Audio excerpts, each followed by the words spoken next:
Welcome to this comprehensive journey through the life, work, and enduring mystery of Glenn Miller. Born as Alton Glenn Miller on March 1, 1904, in Clarinda, Iowa, he emerged from small-town America to become one of the most celebrated musical figures of the 20th century. Known universally by his middle name, Glenn, he grew up in a family that followed the interesting custom of addressing children by their second names. In 1915, Glenn's parents moved to Nebraska, where his rural upbringing involved chores such as milking cows. The funds he gained from those tasks allowed him to buy his very first trombone. Even at that tender age, Glenn was so passionate about music that he willingly skipped major events, including his high school graduation, to perform whenever an opportunity arose. This determination carried through to his enrollment at the University of Colorado, which he would later leave altogether, convinced that performing, arranging, and composing would be his true calling. Glenn's youthful days in Nebraska were critical in shaping his early mindset. During that period, America was experiencing a growing fascination with new forms of music, especially jazz. The rhythms coming out of places like New Orleans and Chicago were capturing national attention, and big bands were starting to gain traction. Glenn, with his trombone in tow, began playing in local ensembles and experimenting with other instruments, such as the mandolin and the cornet. His curiosity about how to blend different timbres foreshadowed what would become a hallmark of his success. While we do not have a wealth of stories about his parents actively guiding or pushing him, we do know that their permissive stance helped him develop confidence in his musical aspirations. Before long, Glenn discovered that attending college classes regularly simply did not mesh with gig schedules. He saw a path taking shape, and it involved dedicating every ounce of effort to the pursuit of musical excellence. After dropping out of college, Glenn made his way to New York City, a place teeming with ambitious musicians and innovative schools of thought. He studied the Schillinger system, a distinctive method of composition that applies mathematical principles to musical structure. This rigorous framework helped him develop a more analytical approach, one that balanced creativity with discipline. During this period, Glenn composed a piece rather plainly titled Miller's Tune, which would later become Moonlight Serenade, destined to be his signature song. Though playing trombone was central to his identity, the competitiveness of New York's music scene soon led him to realize that top-tier players like Jack Teagarden threatened his prospects as a spotlight soloist. Faced with that reality, he began concentrating more on writing and arranging, a decision that would prove pivotal. As he refined his skills, Glenn gained some notice, but the true turning point occurred once he had the freedom to form his own band. Before he launched a full-fledged orchestra, Glenn collaborated with different groups, including the one led by drummer Ben Pollack. Despite learning valuable lessons in these early gigs, Glenn felt overshadowed.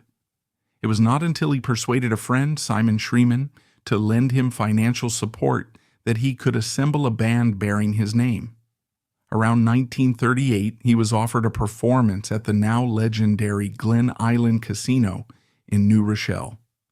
For many promising band leaders, an engagement there could either launch or dismantle a budding career. When Glenn and his musicians arrived, they discovered, to their astonishment, that 1,800 attendees had shown up, a staggering figure that sent a clear message. The Glenn Miller sound was primed to take off. By the following year, Time magazine noted that his tunes were omnipresent on jukeboxes throughout the country, sometimes occupying multiple slots in one single machine. In this remarkable span, Glenn's version of Tuxedo Junction reportedly sold over 100,000 copies in its first week.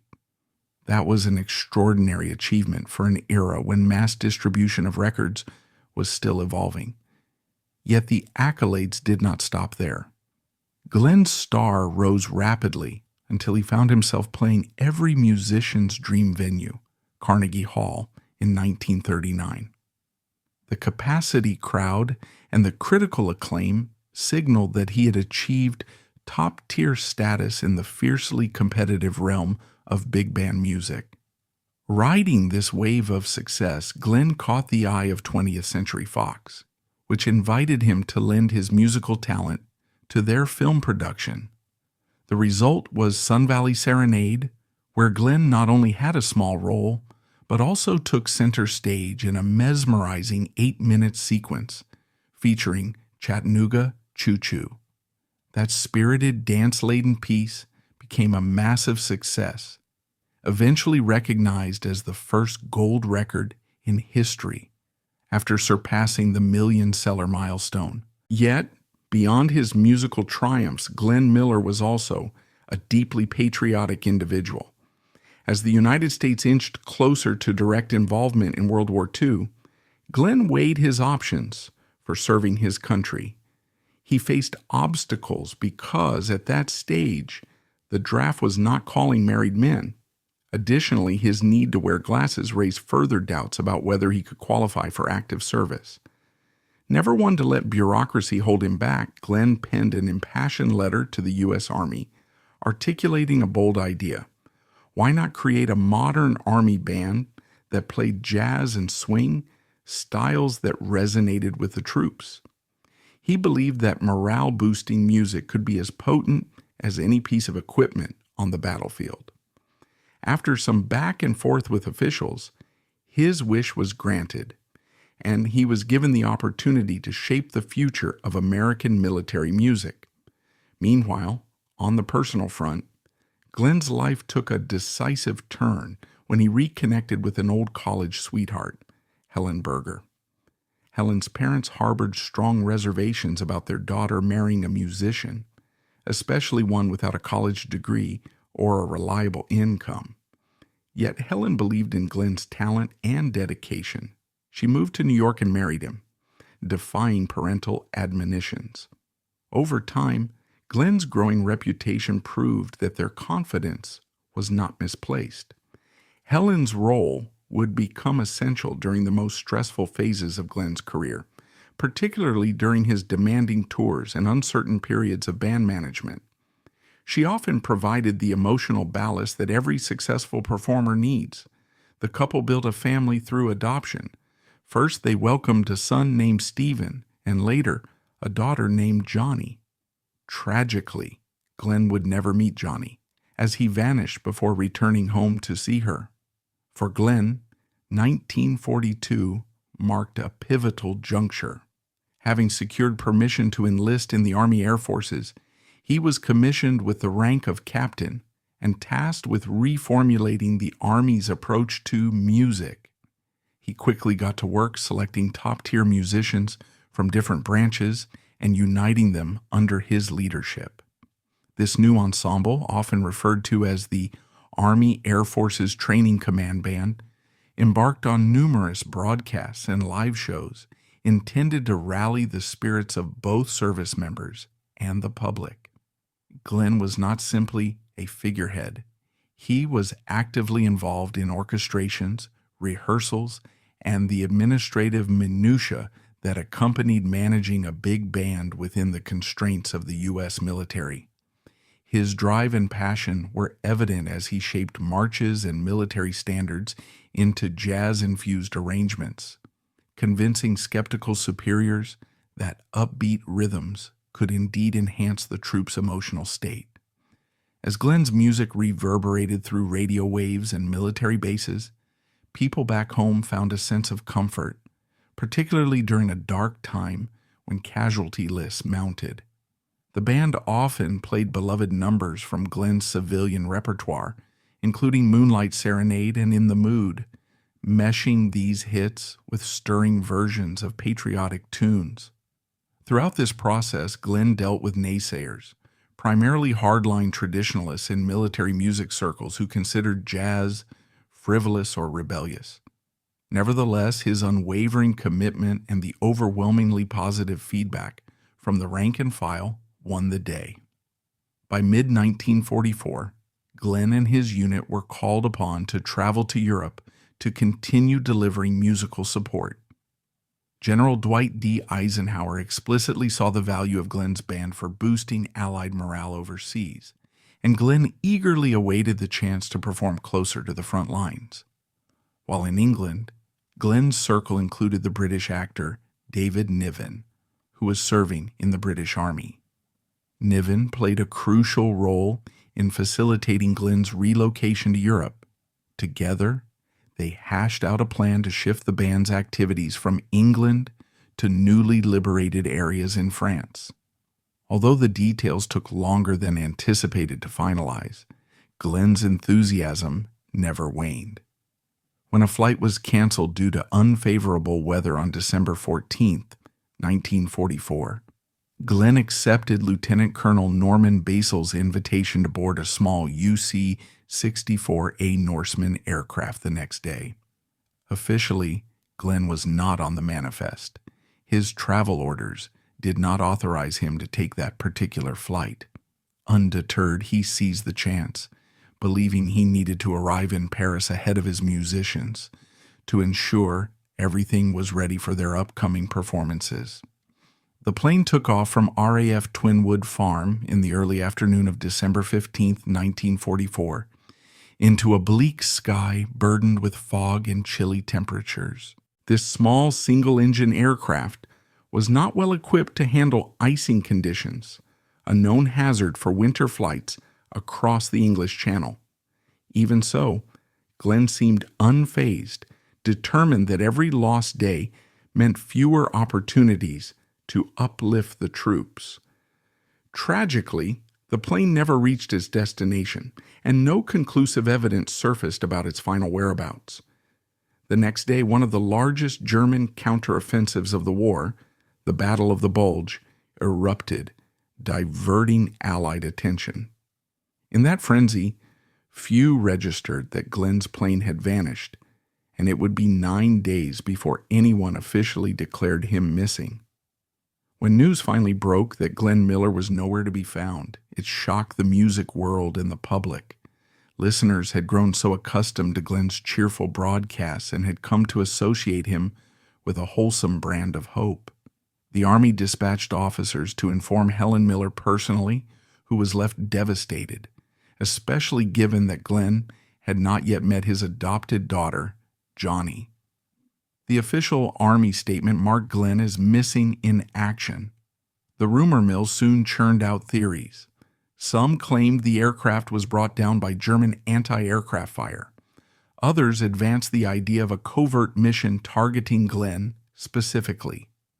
Another popular scenario involved friendly fire, suggesting that returning Allied bombers had jettisoned unused bombs over the channel and unwittingly struck the Norsemen.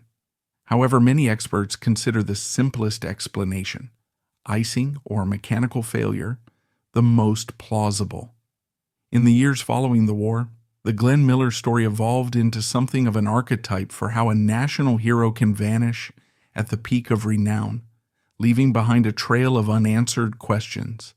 That sense of enigma fed a broad array of conspiracy theories, each adding its own dramatic flair.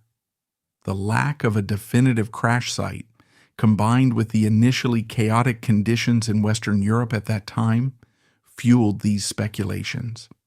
Helen Miller and the family sought closure in the form of official inquiries, but no definitive conclusion ever emerged. Nonetheless, Glenn's musical legacy persisted, partly thanks to the unwavering popularity of tunes like Moonlight Serenade, Chattanooga Choo Choo, and In the Mood, which continued to spin on jukeboxes and radio programs well after the war ended. Glenn's absence created a massive vacuum. His deputy, Jerry Gray, stepped up to conduct the Army Air Forces Band in subsequent concerts, including a poignant Christmas performance that Glenn had planned to lead. The sorrow lingered, yet the show had to continue. The public now faced with an array of battlefield headlines, also processed the heartbreak of losing a bandleader who felt like part of the national fabric. As the war concluded in 1945, more theories surfaced. One fisherman claimed to have pulled up wreckage in his nets that resembled Glenn's plane. Another collector discovered a logbook that mentioned sighting a small aircraft on a route consistent with the Norseman's flight path.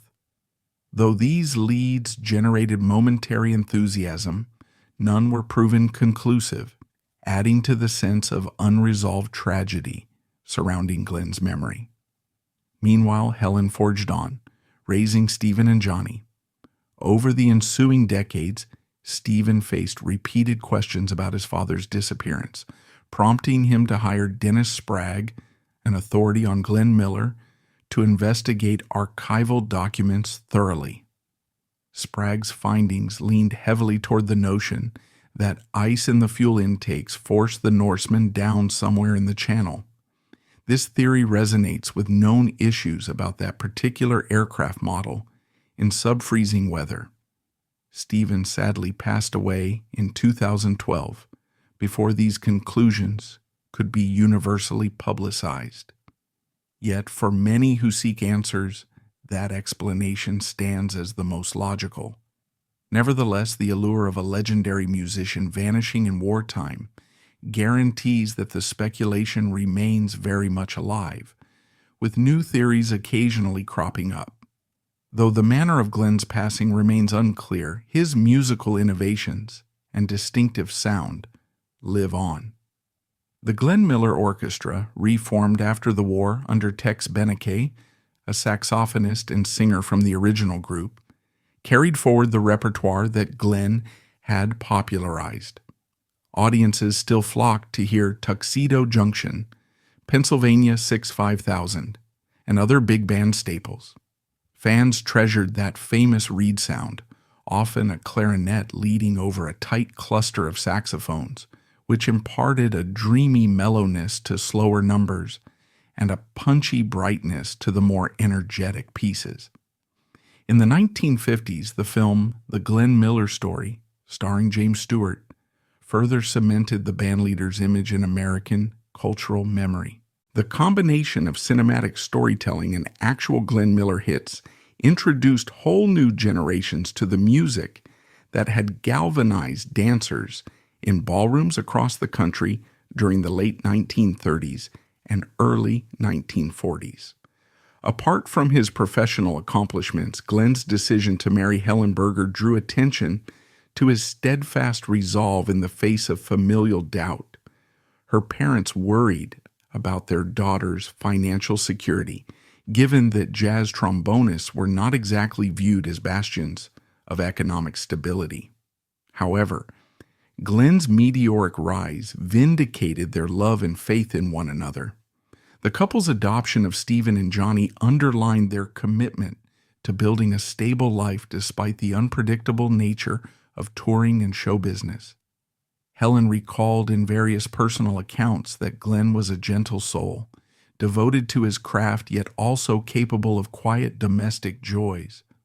Although his celebrity soared, he found comfort in the idea of a family waiting for him at home, a concept that spurred him to consider new ways of balancing performance commitments with personal obligations.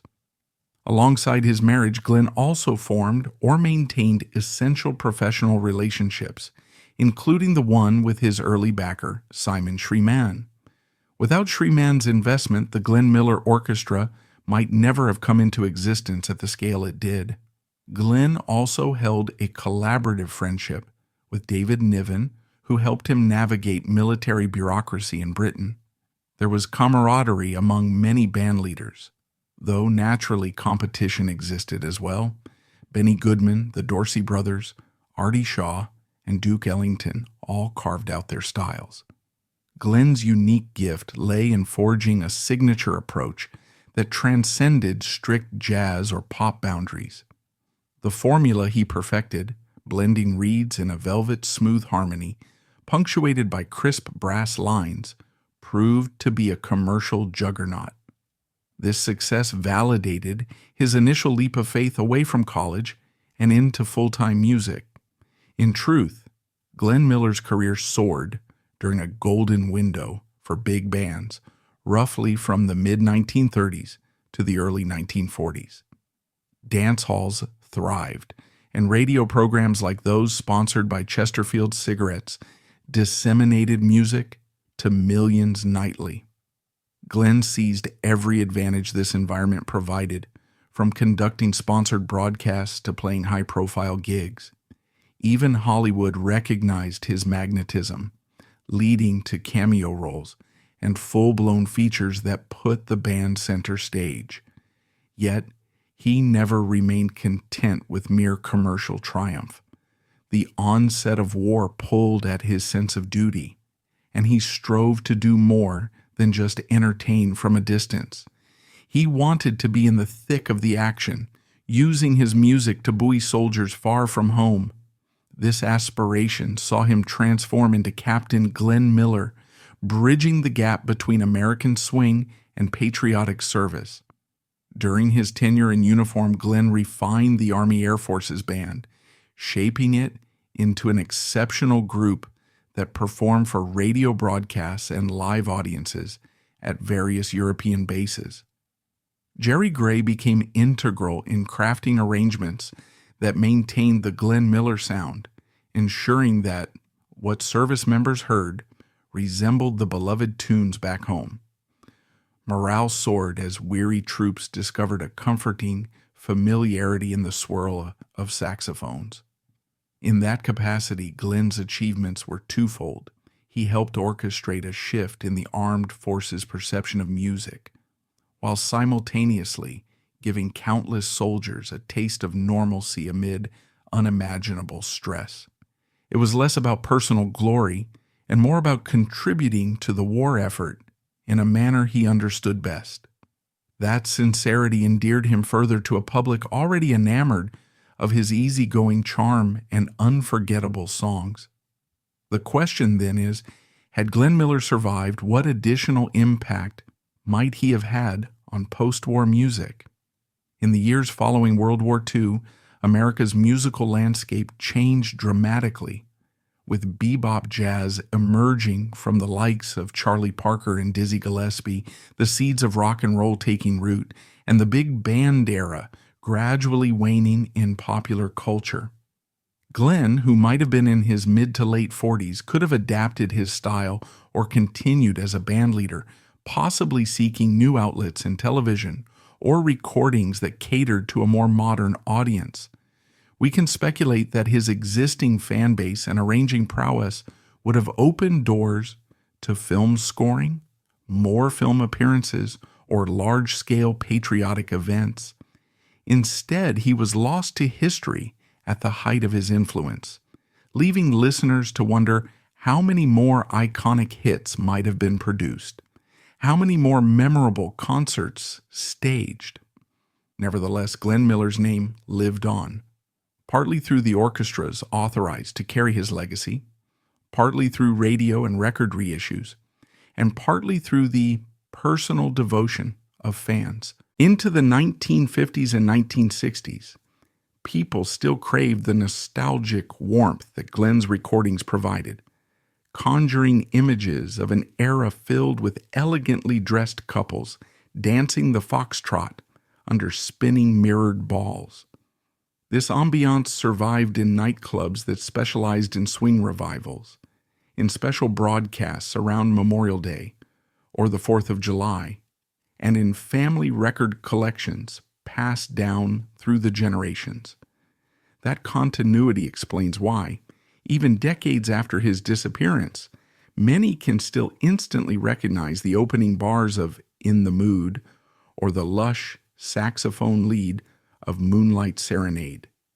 Glenn's was a timeless sound, bridging the gap between popular taste and the intricate tapestry of jazz orchestration. Exploring the concept of scandal in Glenn Miller's life reveals that his disappearance, not any personal failing, most fueled speculation. His personal conduct was never riddled with sensational controversies, By all accounts, he was moderate in his habits, maintained a stable marriage, and avoided the flamboyant escapades that tarnished others in the music scene. When people talk about Glenn Miller scandal, they usually refer to the swirling conspiracies about espionage, hidden foul play, or hush-hush missions. Another variant holds that he survived the alleged crash but was captured by German forces and possibly died in captivity. There is no credible evidence to support that scenario, but these stories speak to the potent mystique that accompanied Glenn's sudden vanishing act. The persistent hunger for answers illustrates how deeply he had woven himself into the cultural imagination. The myths persist partly because official records offered insufficient clarity amid the chaos of the final months of 1944. Reflecting on Glenn's marriage to Helen, it was a partnership that defied conventional expectations, proving that a musician's life was not doomed to be unstable or fleeting. Helen's unwavering loyalty shielded Glenn from external doubts. The couple's resolve culminated in forming a family, Stephen and Johnny, who each carried part of Glenn's legacy forward.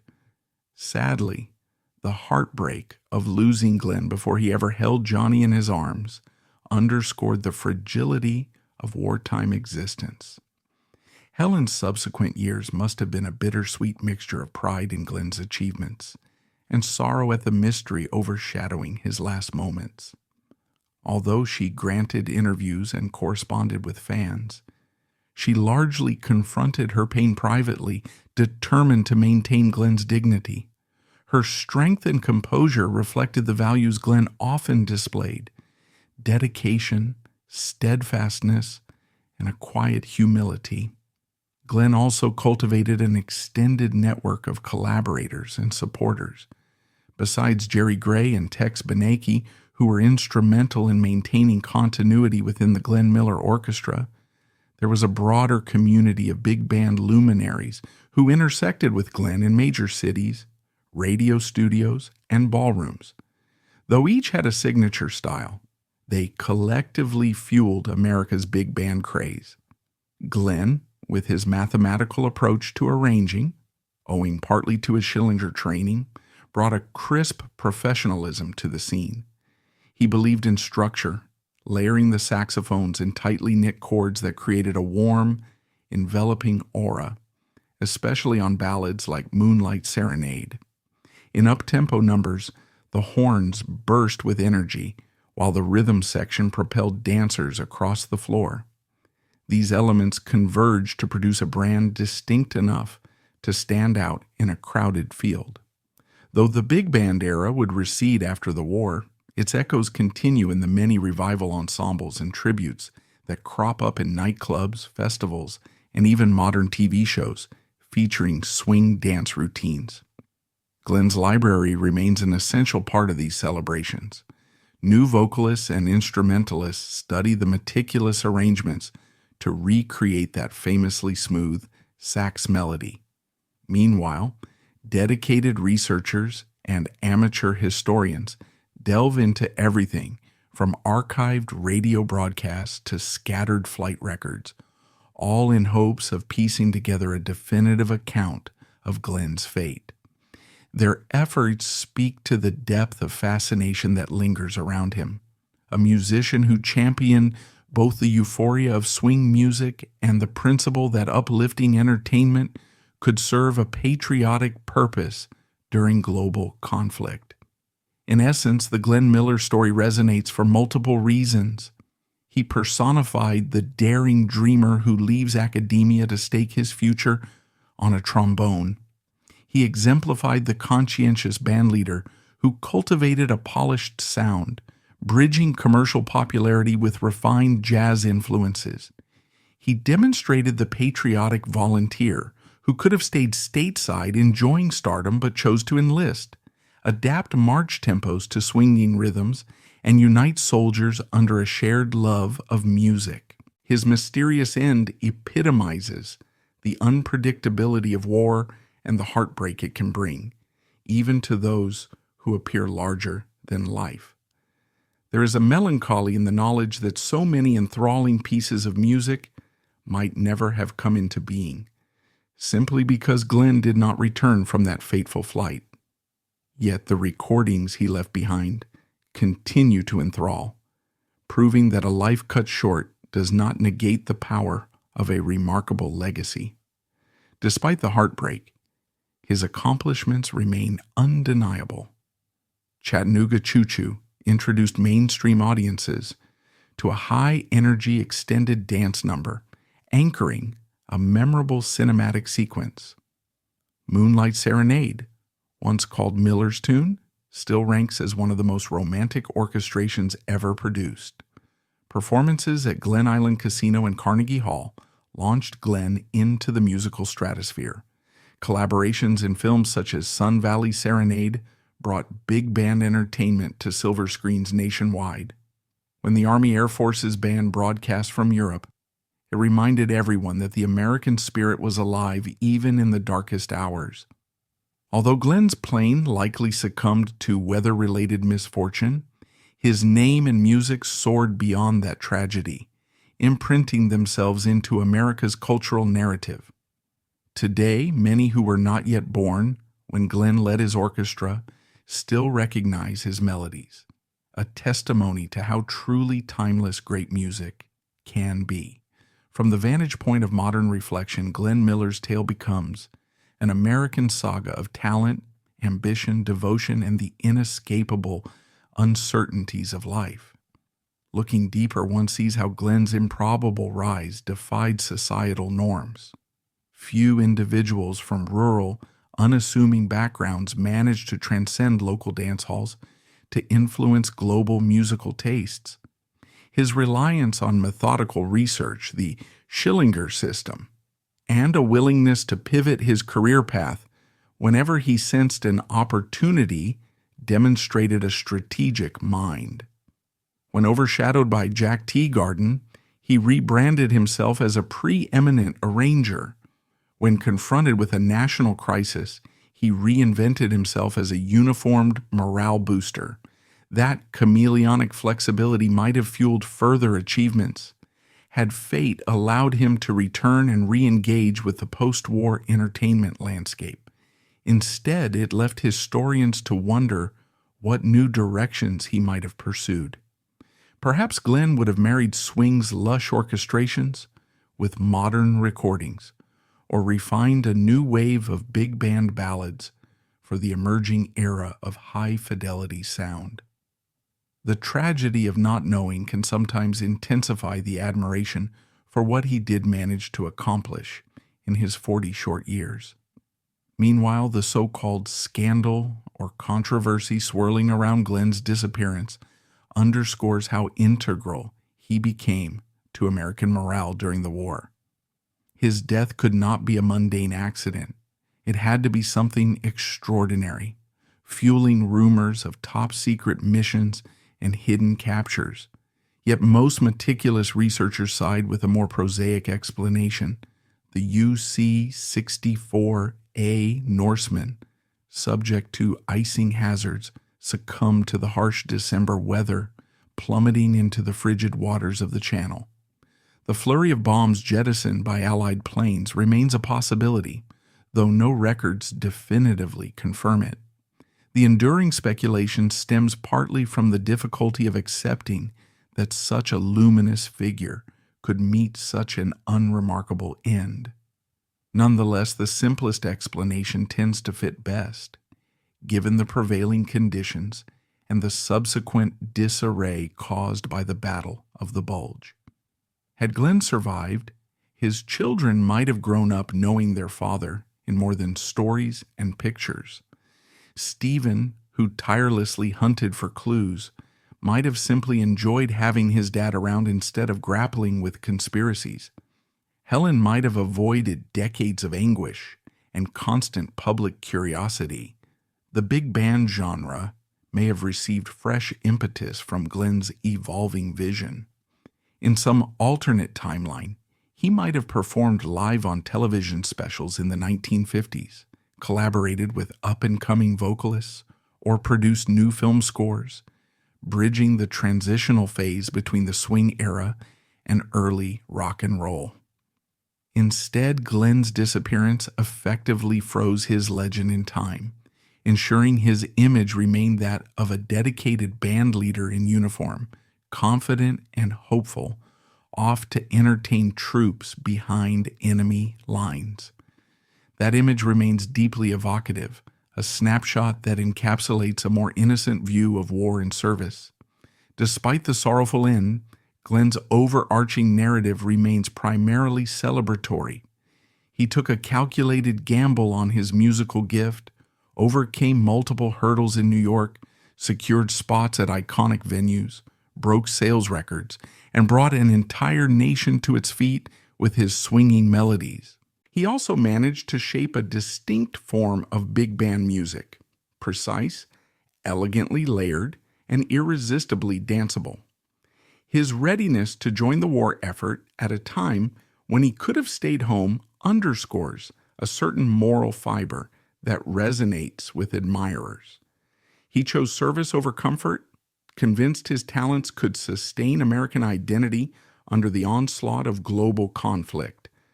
Through radio broadcasts, Glenn contributed to reminding the world of America's cultural vitality and unwavering hope. That combination of unstoppable musician and patriotic officer has cemented his place in the annals of American folklore. Looking at Glenn Miller's relationships, we also see a man who was neither a loner nor a solitary genius, but someone who thrived on collaboration.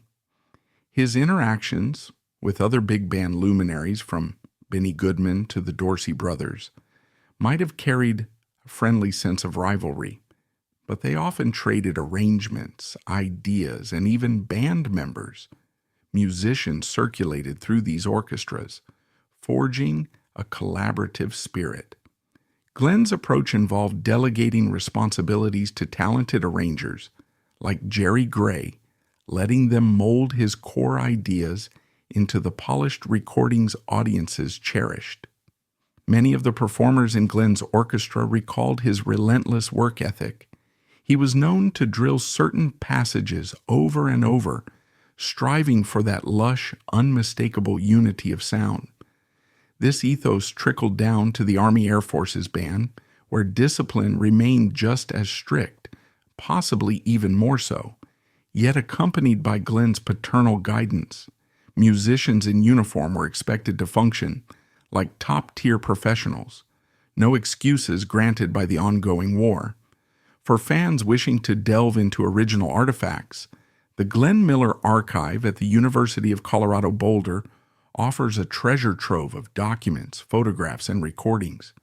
There, one can observe how meticulously Glenn crafted his orchestrations. The arrangement sheets show detailed voicings, chord structures, and notations that reflect an obsession with achieving precisely the correct balance of instruments. Letters from Glenn, preserved among family memorabilia, reveal a man who was thoughtful, occasionally self-deprecating, but brimming with ambition. They also provide glimpses of his lighter side, as he sometimes joked about the unpredictability of show business. These archival materials help fill in the portrait of Glenn Miller as more than a brand name or uniformed band leader. He was an individual who, faced with the adversity of the Great Depression and later the uncertainties of war, forged a path blending artistic excellence and unwavering dedication. The disappearance itself has become a case study in how circumstances can overshadow fact. Multiple leads over the years have promised conclusive proof: wreckage discovered, logbooks referencing small planes, witness accounts of bombing runs, but each lead fizzles under scrutiny.